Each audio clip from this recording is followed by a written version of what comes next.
विद्यार्थियों, आप पढ़ रहे थे आपकी पाठ्य पुस्तक का 10वां पाठ भूकंप विभीषिका, और इस पाठ के अंतर्गत विद्यार्थियों आपने 2 भागों का अध्ययन कर लिया। पहले भाग में आपने सामान्य परिचय पढ़ा, तो दूसरे भाग में आपने कच्छ जनपद का भयानक दृश्य देखा, पढ़ा, समझा।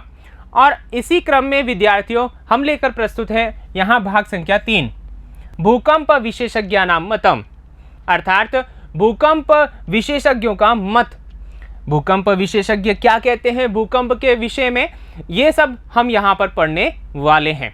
तो ठीक है विद्यार्थियों, कॉपी पेन साथ में लेके आप बैठ चुके होंगे और पिछले भाग में जो आपके प्रश्न दिए हुए हैं वो आपने कर लिए होंगे। तो आइए विद्यार्थियों जांच करते हैं और आगे बढ़ते हैं। देखिए, पहला आपका प्रश्न था के विशीर्णाः अभवन्, एक पदेन, एक पद में आपको उत्तर लिखना था कौन बिखर गए, तो गृह सोपान मार्गाः, ये आपका उत्तर हो जाएगा। दूसरा देखिए, मृतिका क्रीडनकम इव खंड खंडम किम नाम नगरम जातम, ठीक है, एक पदेन, एक पद में उत्तर लिखना था, तो इसका उत्तर हो जाएगा भुज नगरम। ठीक है, आइए आगे बढ़ते हैं। आगे देखिए, कानि क्षणेनैव धराशायिनी जातानि, पूर्ण वाक्येन, यहाँ पूरे वाक्य में उत्तर लिखना है कानि यानी कौन, पल में ही धराशायी हो गए, तो बहुभूमिकानि भवनानि क्षणेनैव धराशायिनी जातानि। ठीक है, ये आपका उत्तर हो गया। चौथा देखिए, महाप्लावन दृश्यम कथम उपस्थितम अभवत्, यहाँ पर भी पूरे वाक्य में उत्तर लिखना है। ठीक है, तो महाप्लावन दृश्य जो है कैसे उपस्थित हो गया, तो देखिए, भूमि गर्भादुपरि निस्सरन्ती भी दुर्वार जलधारा भी महाप्लावन दृश्यम उपस्थितम अभवत्। ठीक है, तो ये यहाँ पर चौथा प्रश्न आपका हो गया। आगे देखिए, आगे है पांचवा, अक्रंदन इति क्रियापदस्य समानार्थकम पदम चित्वा लिखत। ठीक है, तो अक्रंदन यानी कि रोए, और यहां पर ये जो है किस लकार में है, लंग लकार में है। ठीक है, प्रथम पुरुष में है और बहुवचन में है। तो इसी क्रम में हम इसकी समानार्थक क्रिया जो आई थी वो हमें चुनकर के गद्यांश में से लिखना था। तो यहां पर आई थी क्रंदन्ति स्म, ये आपका आंसर था। तो यहां पर मैंने आपको बताया था कि स्म लग जाने से लट लकार की क्रिया भी लंग लकार यानी भूतकाल में चली जाती है। तो यहां पर चाहे ये क्रिया लिखो चाहे ये लिखो, समान अर्थ वाली ये क्रियाएं हैं, बस लिखने का तरीका अलग है। तो इस प्रकार से भी प्रश्न आपसे पूछा जा सकता है। आ गई बात समझ में?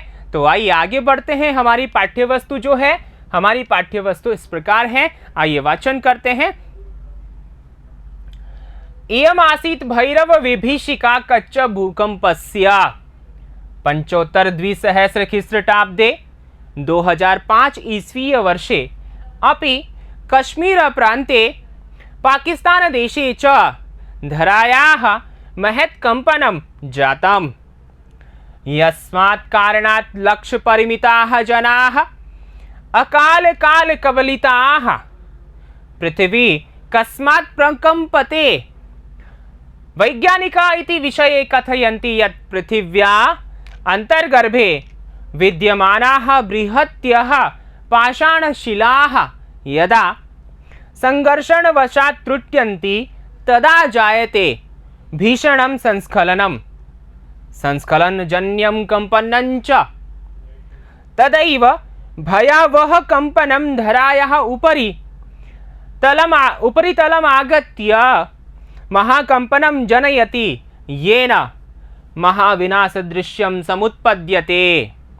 अर्थात विद्यार्थियों यहाँ देखिए, हिंदी में बात करते हैं हम यहाँ पर एक एक पद को लेकर के। इयम आसीत, यह था, यह क्या था? इससे पहले हमने जाना था कच्छ भूकंप का भैरव दृश्य, तो वहां पर हमने कच्छ भूकंप में हुआ जो दृश्य था वो पढ़ा, वहां की घटना को जाना, वहां का दृश्य समझा, वहां कल्पना हमने करके देखी कि किस प्रकार हुआ होगा और पढ़ा भी। ठीक है, तो वो जो दृश्य था वह क्या था? भैरव विभीषिका, भयंकर भय था, भयंकर डर था। ठीक है ना, और वह दृश्य भयंकर था वहां का। कहाँ का? कच्छ भूकंपस्य, कच्छ भूकंप का। तो कच्छ का जो भूकंप था उसका जो भयंकर भयानक दृश्य था वह था। ये हमने इससे पहले देख लिया। अब आगे देखिए, पंचोत्तर 5 ज़्यादा है, मैंने आपको बताया था, एक उत्तर आया था पहले, पंच उत्तर गुण संधि है यहाँ पर, तो यानी 5 ज़्यादा है किसमें, द्विसहस्र 2000 में, ख्रीष्टाब्द का मतलब ईस्वी सन में, तो 2005 ईस्वी वर्ष में, अपि भी 2005 में भी। तो पहले कब आया, भी का मतलब यहाँ पर 5 में आया, इसका मतलब पहले भी आया। तो पहले कब आया भारतवर्ष में, तो यहाँ पर देखिए कब आया था, 26 जनवरी, ठीक है, 2001 को आया था। ठीक है ना, समझ में आ गया। तो यहाँ पर 2001 में आया, फिर 5 में आया। ठीक है, कश्मीर प्रांते, और 2005 में कहाँ आया, कश्मीर राज्य में, पाकिस्तान देशे च, और पाकिस्तान देश में। धराया महत कंपनम, जो ये धरा है उस पर, ठीक है ना, उसका महाकंपन हुआ, महाकंपनम जातम, महाकंपन हुआ, यानी इस धरा पर भूकंप आया। ठीक है, 2005 में कहाँ कहाँ आया, कश्मीर और पाकिस्तान में। ठीक है, आ गई बात समझ में। तो यहाँ पर देखिए हम बात करते हैं महाकंपनम, तो महत कंपनम इति, महत कंपनम, ठीक है ना, इति आप चाहें तो लगा सकते हैं और नहीं भी तो ठीक है। तो ये जो विग्रह है वो है कर्मधारय समास का। ठीक है, यहाँ कौन सा समास है, कर्मधारय है, और हमारा समस्त पद बनेगा क्या, महत कंपनम, महत कंपनम। समझ में आ गया, वो आपके सामने है। ठीक है, तो जातम यानी हो गया, महाकंपन हो गया। यस्मात् कारणात्, जिसके कारण से, जिसकी वजह से, लक्ष्य परिमिताः, लाखों की संख्या में, जनाः यानी लोग, अकाल, अकाल का मतलब है बिना काल आए ही, काल का मतलब मृत्यु, बिना समय आए ही। ठीक है ना, समझ में आ रहा है। तो यानी बिना समय आए ही, काल यानी मृत्यु का, कवलिता यानी ग्रास हो गए, बिना समय आए ही मर गए, बिना मौत आए ही मर गए। समझ में आ रहा है। तो यहाँ पर देखिए, जब अचानक से भूकंप आया, तो भूकंप आया ऐसी स्थिति में पल में ही जो लोग थे वो मर गए। अब मर गए तो जिनकी उम्र नहीं थी मरने की, अर्थात जो वृद्ध नहीं थे, युवा इत्यादि थे जो, वे भी मर गए। ऐसे इंसान लाखों की संख्या में क्या हो गए, बिना मौत आए ही, बिना समय आए ही मर गए, काल का ग्रास हो गए, ऐसा भी आप कह सकते हैं।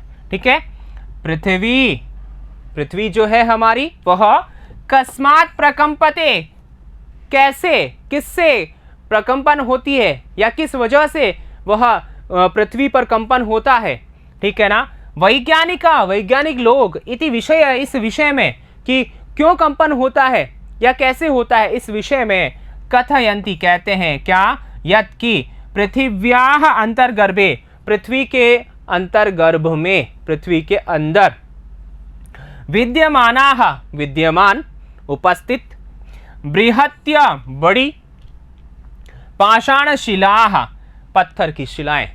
ठीक है ना, तो यहां पर देखिए बृहत्य विशेषण है, पाषाण शिला विशेष्य है, यानी बड़ी बड़ी जो पाषाण शिलाएं हैं, ठीक है ना, वे पत्थर की जो शिलाएं हैं, वे यदा, जब, संघर्षण वशात, आपस में संघर्षण करने से, ठीक है ना, घर्षण करने से, त्रुट्यन्ति यानी टूट जाती हैं। जैसे शिलाएं जो है पृथ्वी के अंदर वो इस प्रकार से होती हैं, तो वो जैसे घर्षण करती है वो आपस में टूट जाती हैं, और टूटने की वजह से तदा जायते, तब होता है, भीषणम संस्खलनम, भीषण संस्खलन होता है, टूटेंगी तो यहाँ पर जो हिस्सा है, कुछ हिस्सा वो चिटकेगा और ऊपर वाली सतह में दरार आएगी।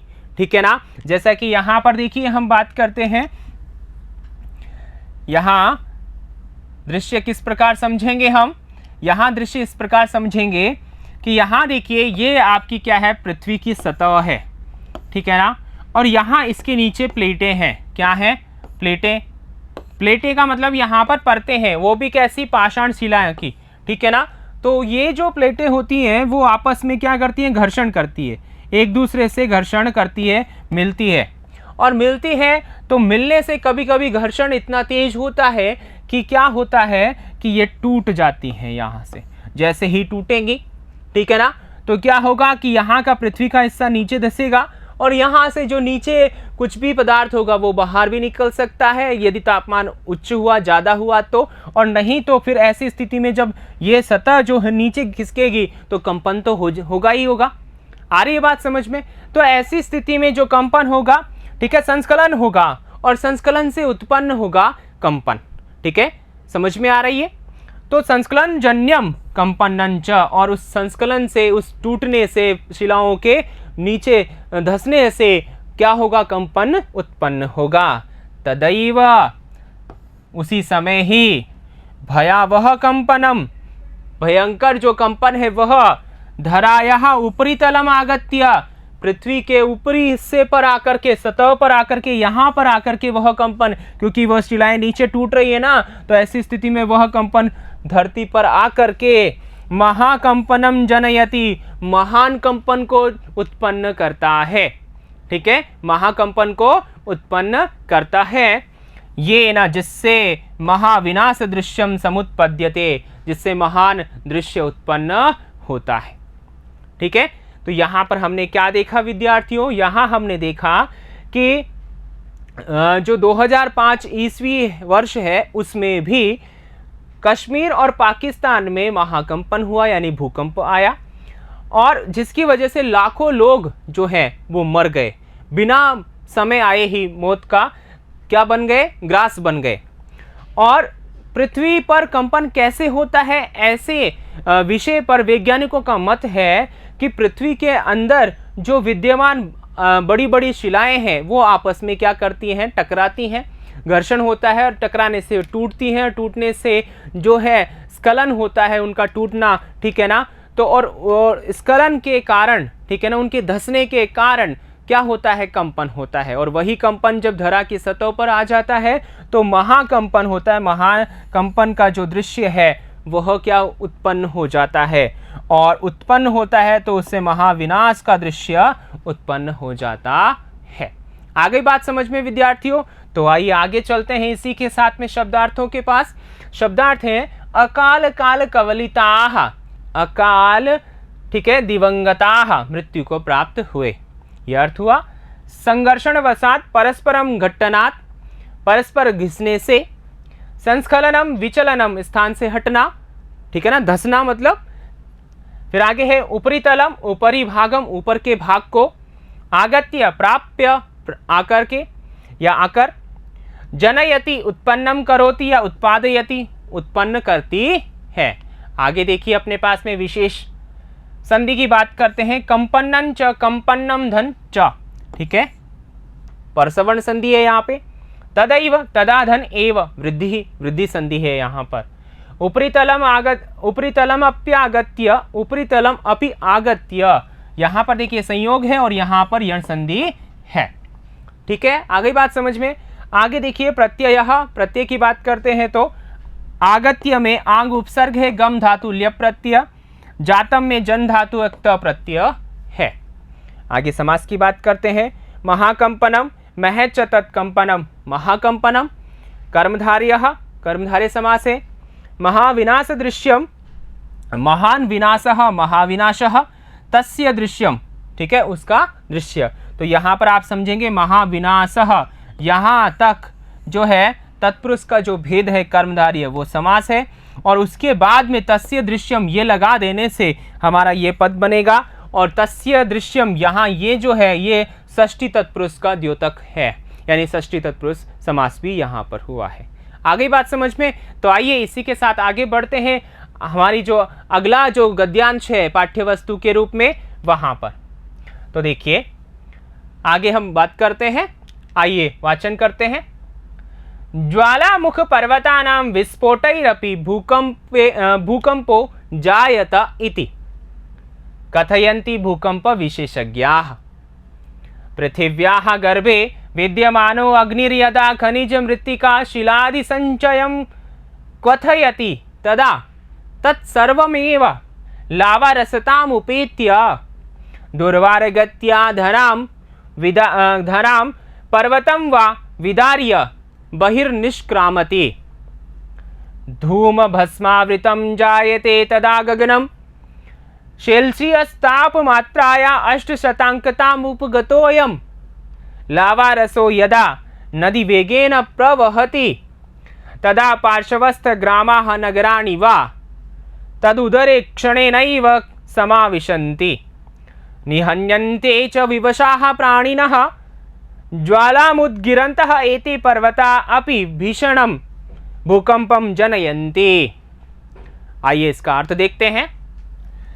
ज्वालामुख पर्वतानाम, ज्वालामुखी से निर्मित जो पर्वत होते हैं, ठीक है, या ज्वालामुखी के विस्फोटैरपि, विस्फोट से भी, फटने से भी, ज्वालामुखी के फटने से भी भूकंपो, भूकंप जायता होता है, उत्पन्न होता है, इति ऐसा कथयन्ति कहते हैं भूकंप विशेषज्ञ, भूकंप विशेषज्ञ।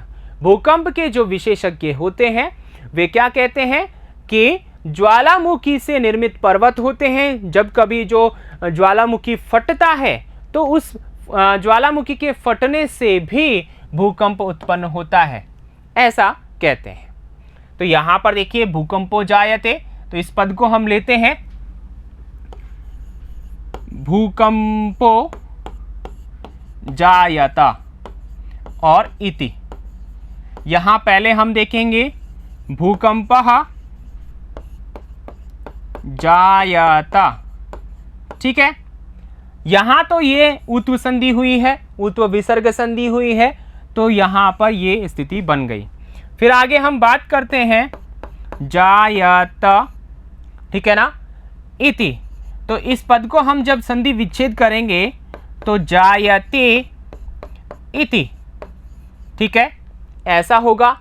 और ऐसा क्यों हुआ? क्योंकि यहाँ पर देखिए ये जो पद बनेगा वो कैसे बनेगा आगे देखेंगे। यहाँ पर क्या है, ए अंत में, और यहाँ ई है, तो इस ए को क्या होगा, अय आदेश होगा, यानी अयादि संधि के माध्यम से।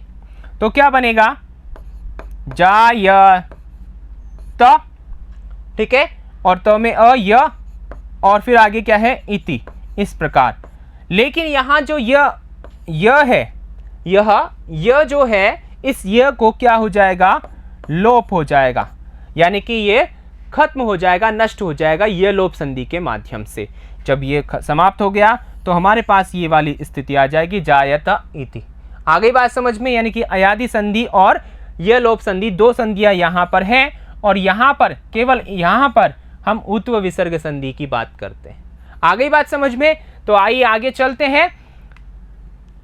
पृथिव्याः गर्भे, पृथ्वी के गर्भ में, विद्यमानो अग्निर्यदा, पृथ्वी के गर्भ में यानी कि पृथ्वी के अंदर विद्यमान जो आग है वह जब, यदा यानी जब, ठीक है ना, खनिज मृत्तिका शिलादि संचयम, खनिज भी है, मिट्टी भी है, शिलाएं भी हैं, चट्टान मतलब पत्थर भी है, ठीक है ना, और इन सभी के संचय को, ठीक है ना, क्वथयति जलाती है, तापमान जो है एक बनाती है, यानी कि आग है पृथ्वी के अंदर, ऊष्मा है ना, तो आपने भी ये आपको भी ये पता है। तो जो अग्नि है इन सभी वस्तुओं को क्या करती है, अपने अंदर संचय हो रखे हैं तो उनको क्या करती है, जलाती है, क्वथित करती है, यानी कि जलाती है, ठीक है। तो उस जब क्वथयति यानी जलाती है, तदा तब तत्सर्वमेव, वह सब कुछ, ये सब कुछ जो है लावा रसताम उपेत्य, लावा बन जाता है।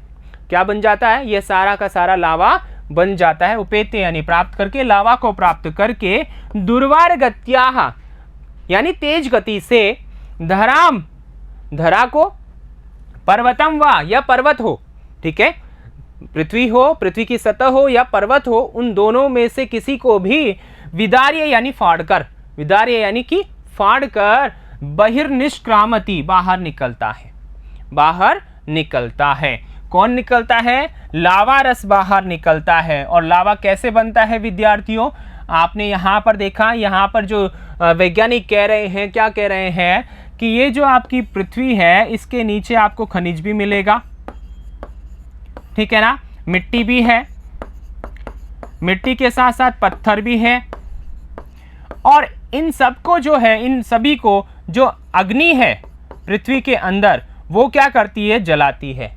तो जलाती है, तापमान इतना बढ़ जाता है कि ये सभी क्या हो जाते हैं, एक में एक हो जाते हैं, घुल जाते हैं।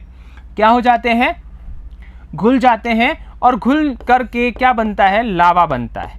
और ये लावा जब अधिक तीव्रता को या अधिक तापमान को प्राप्त कर लेता है तो ये जो धरा है इसको फाड़ करके, यानी कि ये धरा हो चाहे इस पर ये पर्वत बने हुए हो, ठीक है ना, इसको फाड़ करके बाहर निकलता है, ठीक है ना, बाहर निकल जाता है। आ रही है बात समझ में?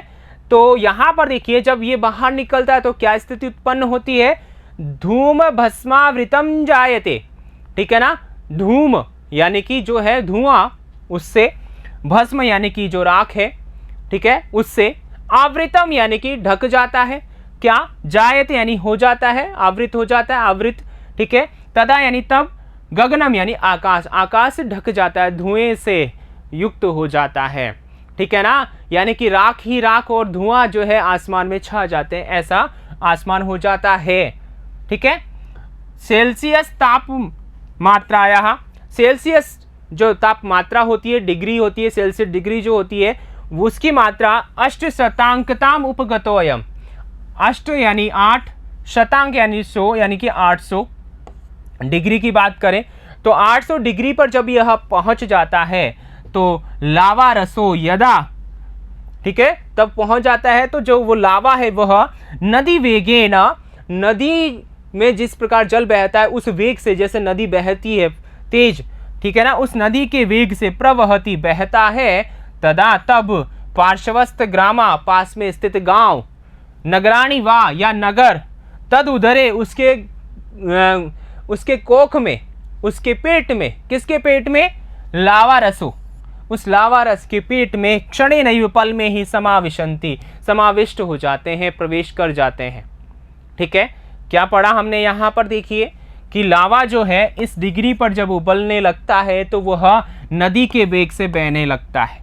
और नदी के वेग से जब बहने लगेगा तो रास्ते में आने वाले गांव या कौन, नगर, उसके पास में स्थित जहां पर ये ज्वालामुखी फटा है, ठीक है, वहां पर जब वह बहेगा लावा तो पास में स्थित नगर या गांव, ठीक है, कोई भी है, वो उसके कोख में चला जाएगा, उसमें समाविष्ट हो जाएगा, एक में एक हो जाएगा, ठीक है ना, पल में ही।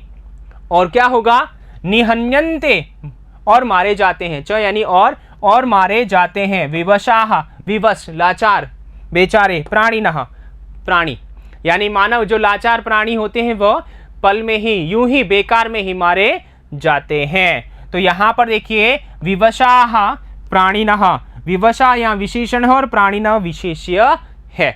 आगे बात समझ में, ज्वालामुद्गिरन्तः एते पर्वता, और ज्वालामुखी को उत्पन्न करने वाले ये पर्वत जो है अपि भी भीषणम भूकंपम जनयन्ति, भीषण भूकंप को उत्पन्न करते हैं। यानी कि ज्वालामुखी जब फटता है तो क्या होता है कि ज्वालामुखी फट करके, ठीक है ना, जो बहना होता है लावा वो तो बह जाता है, लेकिन जो अन्य पदार्थ होते हैं वो इकट्ठे हो जाते हैं और पर्वतों का रूप धारण कर लेते हैं। तो जब ये पर्वतों का रूप धारण कर लेते हैं तो ये स्थिति भी भूकंप को उत्पन्न करने वाली होती है। आ गई बात समझ में, ठीक है ना। तो यहाँ पर ये आपको बताया गया है। यहाँ सीधा सा हमें ये समझना है कि पृथ्वी है, ये सतह है, इसके नीचे बहुत सारी चीज़ें हैं, बहुत सारी चीज़ें यानी खनिज है, मिट्टी है, पत्थर है, इत्यादि बहुत सारी चीज़ें हैं। तो ये लावा रस बन जाता है क्योंकि वहाँ पृथ्वी के अंदर गर्मी भी है, ऊष्मा भी, आग भी है, इसकी वजह से, और वह बाहर निकलता है पृथ्वी की सतह को तोड़ करके और एक पर्वत के रूप में ले लेता है। तो किसी भी वस्तु के ऊपर जब ज़्यादा भार होता है तो वह एक ना एक समय तो ऐसे नीचे जाएगी ही जाएगी, यानी टूटने का जो है डर बना रहेगा ही रहेगा। आपके सिर पर अगर कोई वस्तु रख दे, ठीक है, तो जितना वजन आप सहन कर सकते हो तब तक सहन करोगे, और ज़्यादा हो गया, अति हो गई, तो ऐसी स्थिति में आप क्या करोगे, या तो थोड़ा नीचे झुकने की कोशिश करोगे या बैठ जाओगे या गिर जाओगे। तो ऐसी स्थिति में गिरोगे तो आसपास की चीज़ें हिलेंगी। तो वैसा ही भूकंप के साथ है हमारी, क्योंकि धरा भी है उस पर इसी प्रकार कंपन होता है, ठीक है, आ गई बात समझ में। और साथ में ज्वालामुखी की बात की है यहाँ पर, तो ज्वालामुखी भी जब बाहर निकलता है, फटता है, तो फटने से भी धरती हिलती है और कंपन होता है, और जो लावा रस है उसमें लोग समाविष्ट हो जाते हैं, मर जाते हैं, ठीक है, और उनसे जो निर्मित पर्वत हैं उनसे भी भूकंप उत्पन्न होता है। ये अपनी भाषा में यहाँ पर इस गद्यांश से हम समझ सकते हैं। तो आइए, आपको ये समझ में आ गया है, तो आगे चलते हैं शब्दार्थों के पास में। शब्दार्थ इस प्रकार है। भूकंप विशेषज्ञाः भुवः कंपन रहस्यस्य ज्ञातारः, भूमि कंपन के रहस्य को जानने वाले विशेषज्ञ। क्वथयति उत्तप्तं करोति, उबालती है या तपाती है, ठीक है। उपेत्य प्राप्य, प्राप्त करके। लावारसतां लावारसस्य स्थितिं, लावारस को दुर्वारगत्या प्रबल गत्या, तेज गति से। विदार्य विदीर्णम कृत्वा भित्वा उत्पन्न करती है। देखिए यहाँ विदार्य का मतलब विदीर्णम कृत्वा यानी भित्वा यानी फाड़ करके, तो उत्पन्न करती है, ठीक है। उत्पन्न क्या करती है, मतलब फाड़ देती है, ठीक है। फिर आगे है धूम भस्मावृत, धूमेन भस्मना च आच्छादितम, धुएं और भस्म से आवृत, ठीक है। उदरे कुक्षौ, पेट में, ठीक है। आइए आगे चलते हैं। विशेष ये शब्दार्थों के क्रम में ही है। निहन्यन्ते म्रियन्ते, मारे जाते हैं। ज्वालाम उद्गिरंत, ज्वालाम प्रकटयंत, ज्वाला को प्रकट करते हुए। खनिजम उत्खननात् प्राप्तम द्रव्यम, खोदने से जो द्रव्य प्राप्त हुआ है वह, भूमि को खोदने से प्राप्त वस्तु। पार्श्वस्थ ग्रामाः, निकटस्था ग्रामा, समीप के गांव। समाविशन्ति अंतः गच्छन्ति, समा जाती हैं, ठीक है।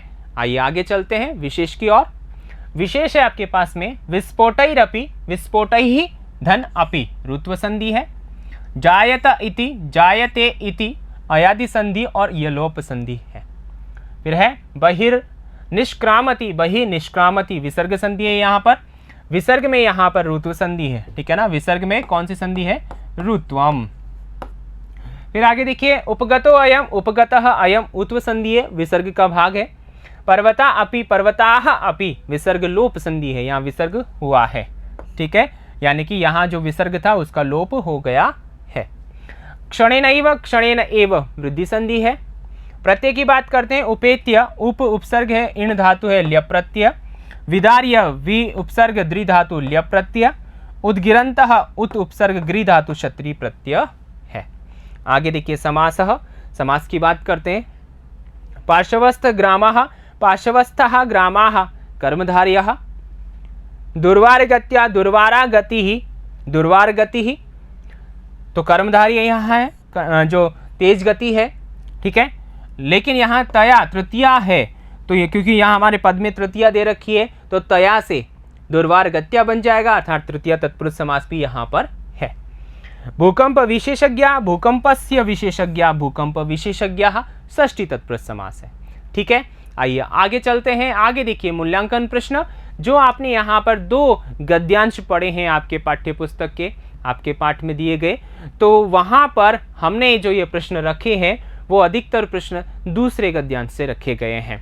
तो यहाँ पर दोनों ही गद्यांशों को आप ध्यान से पढ़ चुके हैं, तो यहाँ लिखे हुए प्रश्नों के उत्तर भी आप यहाँ पर लिख सकते हैं आसानी से। तो प्रश्न लिखिए अपनी उत्तर पुस्तिका में और उत्तर देने का प्रयास करें। पहला प्रश्न है केषां विस्फोटैः भूकंपः जायते। दूसरा है भूकंप विशेषज्ञाः किं कथयन्ति। पूर्ण वाक्येन, ये एक वाक्य में था, ये पूर्ण वाक्य में है, ठीक है। आइए आगे चलते हैं। कः नदी वेगेन प्रवहति, एक पदेन। चौथा है गगनं कदा धूम भस्मावृतं जायते, पूर्ण वाक्येन। आगे देखिए पांचवा कीदृशः प्राणिनः निहन्यन्ते, एक पदेन। छठा है विवशः प्राणिनः इत्यनयोः विशेषण पदं चित्वा लिखत। आगे अगला प्रश्न नभः इति पदस्य पर्याय पदं चित्वा लिखत। आठवां प्रश्न है जनयन्ति इति क्रियापदस्य कर्तृपदेन सह अन्वितिं कुरुता। तो विद्यार्थियों इस प्रकार यहाँ 8 प्रश्न रखे गए हैं, आप इनको लिख चुके हैं, इनके उत्तर भी आप लिखिए उत्तर पुस्तिका में। और अगले भाग में मैं लेकर प्रस्तुत होऊंगा अगला गद्यांश, ठीक है। और उस गद्यांश में हम क्या पढ़ेंगे, जो हमारे पाठ्य वस्तु है उसी का अगला भाग। तो मैं लेता हूँ विदा। धन्यवाद।